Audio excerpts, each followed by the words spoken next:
महासिद्धिभ्यः जय बोली त्रिकालवर्ती त्रैलोक्य पूज्य विश्वाराध्य पंच परमेष्टि भगवान की, अनंतानंत सिद्ध परमेष्टि भगवान की, वर्तमान जन शासन ऐसी वर्धमान महावीर भगवान की, परम पूज्य चारित्र चक्रवर्ती आचार्य भगवान श्री शांत सागर जी मुनि महाराज की, परम पूज्य सिद्धांत चक्रवर्ती आचार्य भगवान गुरुदेव श्री विद्यानंद जी मुनि महाराज की, विश्व कल्याणकारक अहिंसा प्रधान श्रीमद विश्व धर्म की,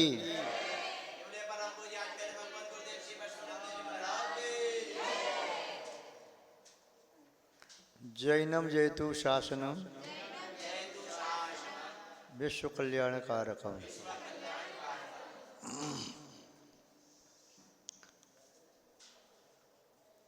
उपस्थित धर्म स्नेही सत श्रद्धालु भव्यवर पुंडरीक पुण्यात्मा महानुभाव,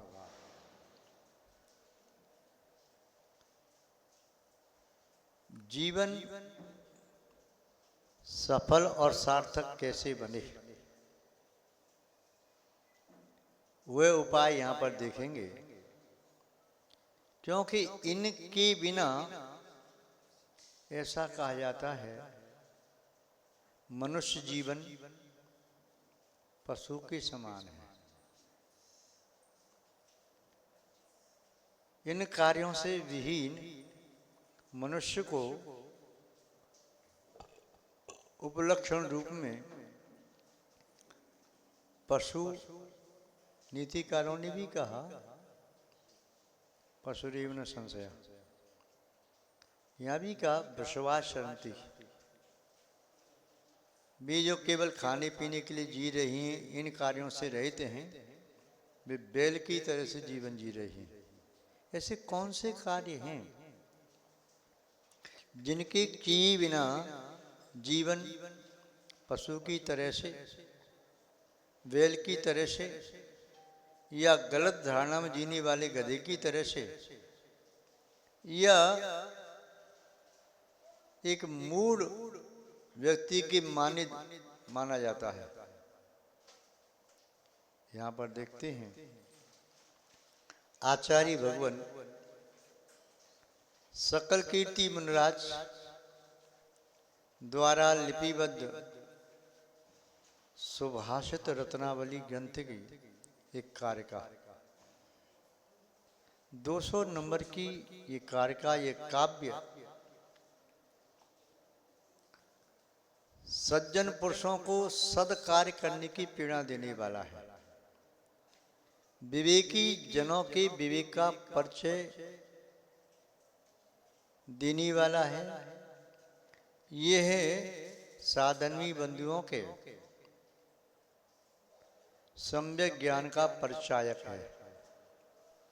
ये क्रियाएं आसन भव्य जीवों के लिए लक्षण रूप से कही गई हैं। जो भविष्य के परमात्मा हैं, वे ऐसे कार्यों को सहज रूप से करते हैं। गृहस्थ जीवन में रहते हुए उनसे ये कार्य ऐसे सहज रूप में होते हैं जैसे सहज रूप में जल ऊपर से नीचे की ओर बह करके आता है, जैसे सहज रूप में अग्नि की शिखा नीचे से ऊपर की ओर जाती है, जैसे सहज रूप में हवा तिर्यक दिशा में बहती है, जैसे सहज रूप में इच्छु दंड में मिठास होती है, जैसे सहज रूप में जो भी भारी वस्तु होती है आकाश से पतित होती है तो नीचे की ओर आती है, जो भी हल्की वस्तु होती है चाहे धूम हो चाहे गैस हो तो ऊपर की ओर जाती है। गुब्बारा वो है ऊपर की ओर जाता है, ये सहज में। ऐसे ही धर्मात्मा व्यक्ति व भविष्य के परमात्माओं के माध्यम से एक क्रियाएं सहज रूप से होती हैं। कौन कौन सी हैं? उन क्रियाओं को देखते हैं, और जिनके माध्यम से नहीं होती हैं वे कौन हैं, उन्हें जो कहा है वृषभ शब्द से उद्घोषित किया है, तो बताते हैं येषां न पूजा जिन पुंगवश्य नादानशीलं न तपो जपस्य न धर्मसारं गुरुसेवनं च ज्ञेयथैते वृषवाशरन्ति। येषां न पूजा जिन पुंगवश्य, जिनके माध्यम से जिनेंद्र भगवान की पूजा भक्ति स्तुति वंदना उपासना आदि नहीं की जाती है, या जिनमें प्रभु परमात्मा की पूजा की प्रवृत्ति नहीं है, जिनका मन भगवान की पूजा भक्ति स्तुति आदि में नहीं लगता है, जो भगवान के दर्शन भाव वंदना पूजा से भी विरहित हैं, पूजा नाम से जिन्हें चिढ़ छूटती है, जो दूसरों को पूजा करते हुए देख करके भी आनंद का नहीं अपितु एक दुख का अनुभव करते हैं, विकल्प करते हैं, ये पूजा क्यों कर रहा है, ये अभिषेक क्यों कर रहा है, इतनी जल से अभिषेक कर रहा है, ऐसे पूजा कर रहा है, इतनी द्रव्य चढ़ा रहा है, ऐसा क्यों कर रहा है। जो व्यक्ति न दानम दान नहीं करता, अपनी न्यायोपार्जित द्रव्य को सतपात्रों में सुपात्रों में दान नहीं देता, वह करुणा दान नहीं देता, अपनी धन के माध्यम से किसी का हितकार परोपकार नहीं करता, वे द्रव्य के माध्यम से जन शासन की प्रभावना नहीं करता, द्रव्य के माध्यम से जिन आयतन का संवर्धन संरक्षण नहीं करता, अपने द्रव्य के माध्यम से वह किसी दीनहीन दुखी व्यक्ति के दुख का परिहार नहीं करता, अपने द्रव्य के माध्यम से वह पशु पक्षी आदि की न रक्षा करता है और न ही उनके स्वास्थ्य आदि का ध्यान रखता है, न ही उनका परिपालन करता है, और तो और अपने धन को बढ़ाने के लिए उन पशु पक्षियों का वध करता है, अपने धन की वृद्धि के लिए वह उनका मांस खाकर अपने तन की वृद्धि के लिए ऐसा करता है, वह महापापिष्ठ जीव क्या दान देगा, क्या धर्म कर पाएगा।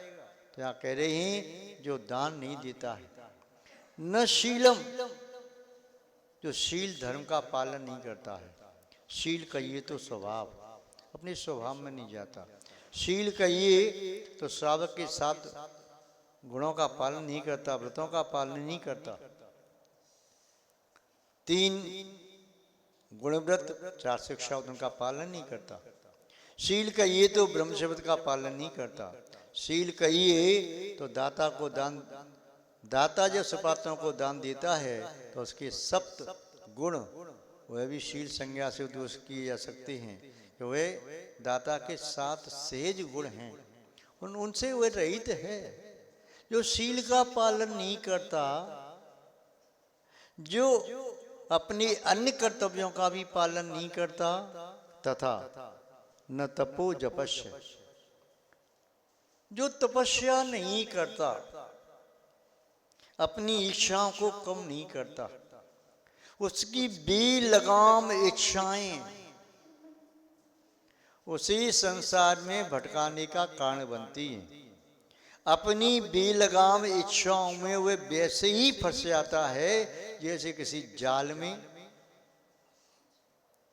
कोई जंगली जानवर फंस जाए, या मछली वाली जाल में मछली फंस जाए, या मकड़ी के जाल में मकड़ी फंस जाए, वैसे ही पुरुष जो अपनी इच्छाओं को कम नहीं करता वह अपनी ही इच्छाओं के जाल में फंस जाता है।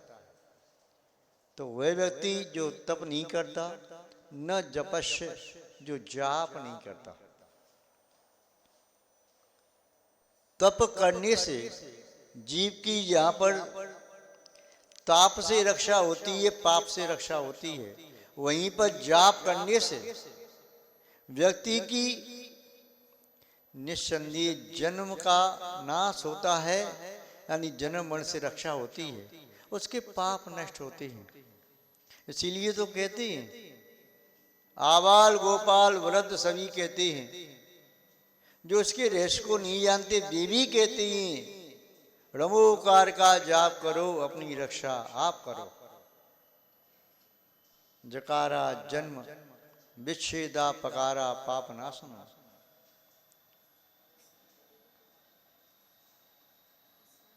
स्मृति प्रोक्तव्यम जन्म पाप विनाश। ये जाप जन्म मरण का विनाश करने वाला है। जकार जन्म का विच्छेदक, पकार पाप का नाश। तो जाप करना चाहिए। जाप भी नहीं करता है, रमोकार मंत्र 35 अक्षर की जाप भी नहीं, और सिद्धाचार्य उपाध्याय 16 अक्षर की जाप भी नहीं करता, अशयाउषा नमा की जाप भी नहीं करता, सिद्ध सिद्ध ये जाप भी नहीं करता, अरियंत अरियंत ये जाप भी नहीं करता, सूर्य आचार्य नाम की जाप नहीं करता, उपाध्याय नाम की जाप नहीं करता, साधु श्रवण नाम की जाप नहीं करता, इन्हें नमस्कार नहीं करता, ओम नमः तक की जाप नहीं करता। जाप न करने वाला व्यक्ति तथा न धर्म सारम, धर्म का सारभूत जो कर्तव्य है, निर्गंध गुरुओं की सेवा। ऐसे महातपस्वी देखो क्या तपस्या कर रहे हैं, कोई साधु वेला कर रहा है, कोई तेला कर रहा है, कोई निरंतर एकांतर से उपवास कर रही हैं, कोई 4 उपवास के बाद 5 उपवास के बाद, महाराज जी ने बताया, अभी सब बता रहे थे, वह महाराज जी 4 उपवास के बाद पालना किया, 5 के बाद पालना किया। तमिलनाडु में टिन्नीवरम में हर का ब्रह्मनंदी माता जी 48 उपवास कर रही हैं। तो ऐसे तपस्वी साधक समण नृगंत साधु व महावती यारिकाओं की जो सेवा नहीं करता, उपासना नहीं करता, यद्यपि गुरु उपासना में नृगंत साधुओं की सेवा ली जाती है, किंतु सेवा भक्ति अन्य साधर्मी की भी की जा सकती है, वही आवृत्ति निगंत साधु की जाती है। न धर्म सारम गुरु सेवनम च, जो धर्म के सारभूत गुरु की सेवा नहीं करता। महानुभाव ये कर्तव्य कहे, भगवान की पूजा, दान, शील, तप, जप और गुरु सेवा, ये 6 कार्य है। इन 6 कार्यों को नहीं करता है, तो 6 कार्यों को न करने से उस व्यक्ति का जीवन निष्फल हो जाता है। जैसे कोई व्यक्ति अपनी कक्षा में जो 6 विषय पढ़ता था, उन 6 विषय में से 6 के 6 विषय में उसके 100 में से 1 का अंक कम, अंत के 2 अंक रूप नंबर आते हैं, अर्थात 0000 आता है। और अच्छी बात तो ये है, उसके एक विषय में नहीं, सभी विषय में 00 आता है, 00 आता है। तो उसका जीवन, उसकी पढ़ाई, उसकी परीक्षा देना सफल सार्थक माना जाएगा क्या? नहीं। इसी तरह से जो श्रावक, जो गृहस्थ अपने 6 आवश्यक कर्तव्यों का पालन नहीं करता है, आचार्य सकल कीर्ति महाराज ने ये 6 आवश्यक कर्तव्य कहे, इनका पालन नहीं करता है, उसका जीवन व्यर्थ नहीं, अनर्थकारी भी हो सकता है। महानुभाव, अपने जीवन को अनर्थकारी मत बनाओ, अपने जीवन को व्यर्थ मत गंवाओ। आप विवेकशील हो, बुद्धिमान हो, ज्ञानी हो। अरे डिग्री होल्डर्स हो आप, बहुत सारी डिग्रियां आपके पास हैं, बड़ी अच्छी पढ़ाई आपने की, कोई बैचलर है, कोई मास्टर की डिग्री हासिल कर चुका है, किसी ने डॉक्टरेट की डिग्री प्राप्त की है, पीएचडी करने के उपरांत, कोई डीलिट, विद्या वारिधि के उपरांत जो विद्या वाचस्पति इत्यादि उपाधि को प्राप्त कर चुका है। एक विद्या में व अनेक विद्या में महारथी है, बड़ा निष्णात है, किंतु इन 6 कर्तव्यों से रहित है तो उसका जीवन व्यर्थ है। अपने जीवन को सफल सार्थक करने के लिए जैसे श्रमण 6 आवश्यक कर्तव्यों का पालन करते हैं, समता, वंदना, स्तुति, प्रतिक्रमण, प्रत्याख्यान, स्वाध्याय, वाकायुष्य, ये 6 उनके आवश्यक कर्तव्य हैं। इन आवश्यक कर्तव्यों से उनकी आत्मा की रक्षा होती है। ये 6 आवश्यक कर्तव्य नहीं है, ये सही मायने में 6 ढाल हैं। ये 6 ढाला है। इन 6 के माध्यम से आत्मा की पापों से रक्षा होती है। जो पाप प्रहार करते हैं, इन 6 ढाल की होते हुए पाप उतना घातक प्रहार नहीं कर पाते। मुनराज की धर्म के प्राणों की रक्षा होती है। अतः ये ढाल हैं श्रावक के भी संतोष रूपी व लौकिक सुख परंपरा से पालक सुख को देने वाली धर्म की रक्षा होती है। अतः ढाल की तरह से इन 6 कर्तव्यों का पालन करना चाहिए। यदि नहीं पालन करते हैं तो आचार्य महोदय कह रहे हैं गीही यथैति विश्वास शरंती, समझना चाहिए वह घर में रह करके भी भोजन नहीं कर रहा है इन 6 कर्तव्य को छोड़ करके, वह बैल की तरह से चरता है। जैसे बैल बुद्धिहीन होकर के घास चरता है, वैसे वह भी चरता है। अपने कर्तव्यों का पालन करने वाला चाहे ग्वाला ही क्यों न हो, चाहे कृषक ही क्यों न हो, चाहे किसी भी पद पर आसीन हो, अपने कर्तव्य का जो पालन करता है वह प्रशंसा के योग्य, अभिवंदना के योग्य है। और इतना ही नहीं, आचार्य महोदय कहते हैं एक अनुमत का भी पालन करता है तो देवों के द्वारा पूजनीय भी बनता है। और अपने कर्तव्य की चोरी करता है वह निस्संदेह चोर है, महाचोर है, अपने आप को ठग रहा है, अपने आप को भी धोखा दे रहा है। महानुभाव, अतः इन कर्तव्यों का पालन करना परम आवश्यक है, बहुत जरूरी है। ये कर्तव्य, ये धर्म एक ऐसा रसायन है जो आत्मरूपी द्रव्य को परमात्मा रूप अवस्था में ढालने में समर्थ है, बदलने में समर्थ है। जैसे सांचे में ढला हुआ कोई भी द्रव्य वह उस प्रकार की अवस्था को प्राप्त हो जाता है। मिट्टी भी एक सांचे में ढल जाती है तो वह मूर्ति का आकार लेती है, या ईंटा बनाते हैं तो उसका आकार ले लेती है। धातु भी जिस सांचे में ढलती है वह आकार ले लेती है। तो 6 कर्तव्य एक सांचे की तरह से हैं। किसकी तरह से? किसकी तरह से? झूठे की तरह से, सांचे की तरह से हैं। झूठे की तरह से नहीं, ये सांचे की तरह से हैं। सांचे कालम लिए बिना लिक्विड धातु कितनी भी हो वह उस आकार को, प्रॉपर आकार को प्राप्त नहीं कर सकते। ऐसे ही इन 6 कर्तव्यों का आधार लें। जैसे चक्रवर्ती 6 खंड को विजय प्राप्त करता है, चक्रवर्ती बन जाता है, ऐसे गृहस्थ भी यदि 6 कर्तव्य का पालन करता है तो वह भी गृहस्थों में चक्रवर्ती की तरह से सम्माननीय है। साधु भी अपने 6 कर्तव्य का निर्वध्य निर्दोष पालन करता है तो वह साधु भी धर्म चक्रवर्ती की तरह से है। तो महानुभाव, अपने जीवन को पशु तुल्य मत बनाओ, अपने जीवन को निंदनीय मत बनाओ, श्रेयस्कर बनाओ। यही आपकी विवेकशीलता है। आप सब समझदार हैं। संक्षेप में आप सबके लिए इतना ही पर्याप्त है, शेष चर्चा बाद में करेंगे। जय बोलिए श्री शांतनाथ भगवान की, परम पूज्याचार्य भगवान गुरुदेव श्री विद्यानंद जी महाराज की, श्रीमद् जैन धर्म की।